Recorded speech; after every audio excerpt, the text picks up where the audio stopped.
Spooky. Spooky. It's time to get up for work.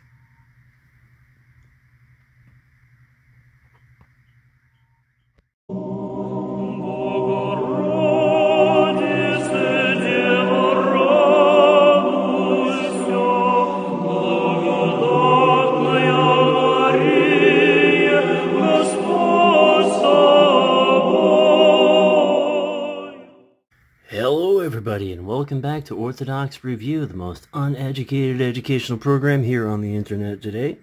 And this is episode 55. If you get that reference, good for you. Christ is risen, dear ones. And today we're going to be taking a look at the Evergetinos, which is a 4-volume set, of which this is volume 1. Goodness gracious. Okay. Before we get into the video, like, share, subscribe, yada. We got that Patreon happening. Thank you so much to my patrons who are making life a little easier for me to produce the show. We have a PayPal tip jar, and thank you to those of you who have been dipping into your pockets in these lean times and helping out that way. Books cost money, and you are making my life a lot easier for the show by helping out, so thank God for you. This episode in particular is brought to you by a guy named Steven who donated the entire 4-volume set to the show. I am humbled by your generosity. Also, huge thanks to Kevin P. Edgecombe for his research. Without which most of this episode would be truly uninformed. At any rate, let's get into the book. So, look at the size of this sucker. And this is only volume 1. There's 3 more of these over on the bookshelf over there. I have gotten a decent chunk into it and realized that I would be here all year. Slowly digesting this material, so I had to tell myself, well, gotta do a video on it. So right, information: 4-volume set published in 2018 by the Center for Traditionalist Orthodox Studies, St. Gregory Palamas Monastery in Etna, California, which is actually dependent on Saints Cyprian and Justina Monastery on Mount Athos, so there is that connection. It took about 20 years for them to slap this together, and it actually started off with, what was his name? My notes are really wacky right now. Oh my goodness, I used to have a list of names. Well, you know what? There is a laundry list of translators and editors. Check this out. So, okay, here's your chief editors and translators and all the rest of them. So big ups to these fellas. Anyway, and then of course in the book you get plenty of information and accreditations about the editors and translators. Now, what I will say is, what I love about all their publications really is that even though they are scholarly texts, they're really good translations. They don't go into a whole bunch of nonsense footnotes for the big brains. They just they say, hey, these are our accreditations, and here is the text, and do with it what you will. And so, big old thumbs up for that. So, the book itself is arranged as an active teaching text, in that it's supposed to, it can be used one of 2 ways. And let's get you to the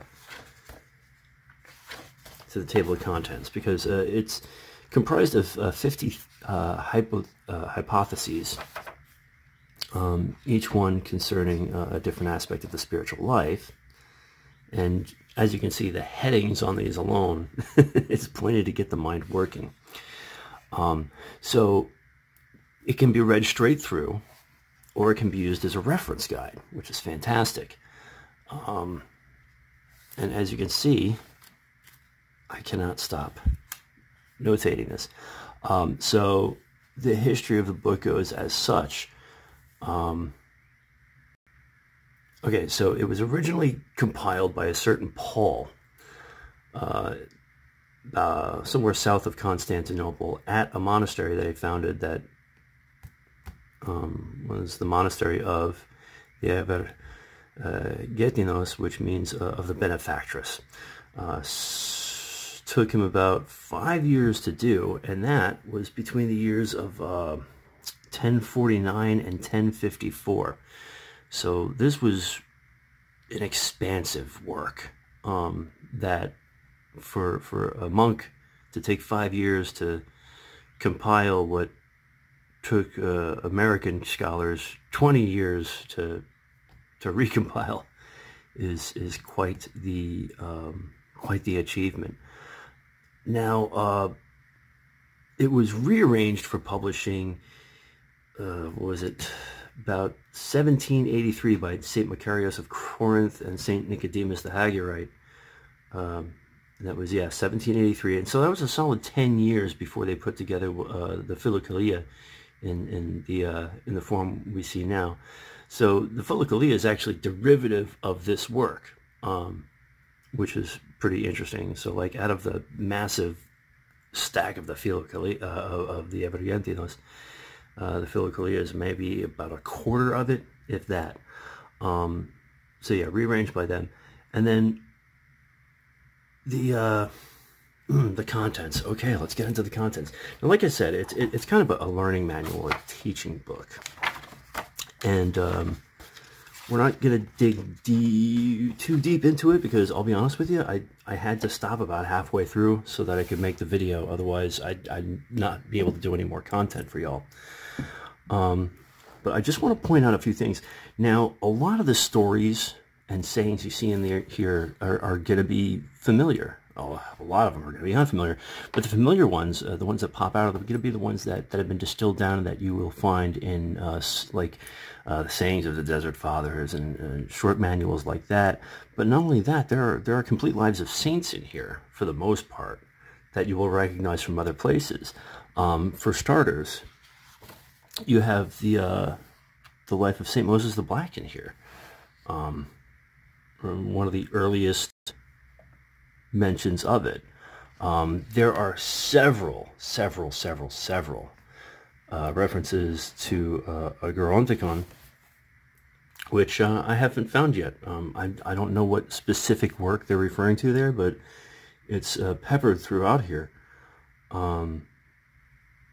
Honestly, you're going to find that the volumes are chock full of stories from St. Moses the Black, St. Anthony the Great, the Apostle Thomas, believe it or not. This is cool, because I remember hearing this story in the monastery through the daily readings.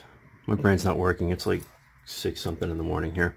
But anyway, so we have the account of, if you've heard the story before, when St. Thomas goes to India, and he tells his prince that, I'm going to build you this palace, give me all your money. And so he takes all the money and gives it to the poor. Tells him, yeah, well, you got a palace in heaven now. There's that. I'm not going to say this out loud, but if you can read that, yeah, there's a whole chapter on that. Anyway, a few other things. What was this one? Come on. There we go. I just wrote this, that the afflicted should be guided slowly in the works of repentance, which honestly, I'm tempted to just photocopy this and post it online, but I don't want to get in trouble with the publishers. So, but definitely worth the read. Pretty solid explanations to what the soul experiences here in this world, and then of course all these flag notes here are just things that stuck out to me that'll probably go in my notebook and are worth sharing. But again, oh geez, I really need to start learning how to center my stuff. Just like I said, that's like the first third of the book right there. there's 3 more volumes of this to come. So here's what I'm going to do. This was a basic overview of what the series is about. Pardon me. So over the next few months, I'm going to continue reading and taking notes on all 4 volumes. And down the line, we're going to do a second and possibly more episodes on this. More of like a discussion than a review. So so if you're looking for more from me on that, stay tuned for that. But there are links below to buy either the full set or each volume individually. On the grand scheme, not that expensive, but still, you know, it's a nice chunk of change. Let's see, what else can I tell you about this book that's absolutely essential right now? Well, let's talk about the construction of the book a little bit, because, you know, as far as paperbacks go, this one's really well done. The paperweight is fantastic, and it's got a slight match texture to it. The sheen of the ink is fantastic. Really bold, like they really, like sometimes you see red ink in a book and you're like, yeah, it looks like crap, but here, really well done. The icons are, of course, line drawings, but that's fine, because they are very nice. Very nice indeed. Oh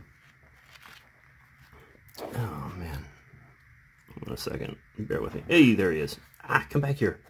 There you go. St. Gregory. Bam. Anyway, okay, so that's pretty much it for this video. Thank you so much for watching. Don't forget all that nonsense I said at the beginning of the video. If you made it this far into the video, thank you very much for hanging out and listening to my inane ramblings. At any rate, we will see you all very soon with another massive tome, and then we've got actual prayer books coming up, so stay tuned for that. On behalf of one very sleepy, spooky cat and myself, I would like to say to you all, Christ is risen. Indeed he is risen. For those of you able, please don't forget to go to church, say your prayers, and remember God. I love you all, and thank you so much for everything. It's been a great ride. God bless.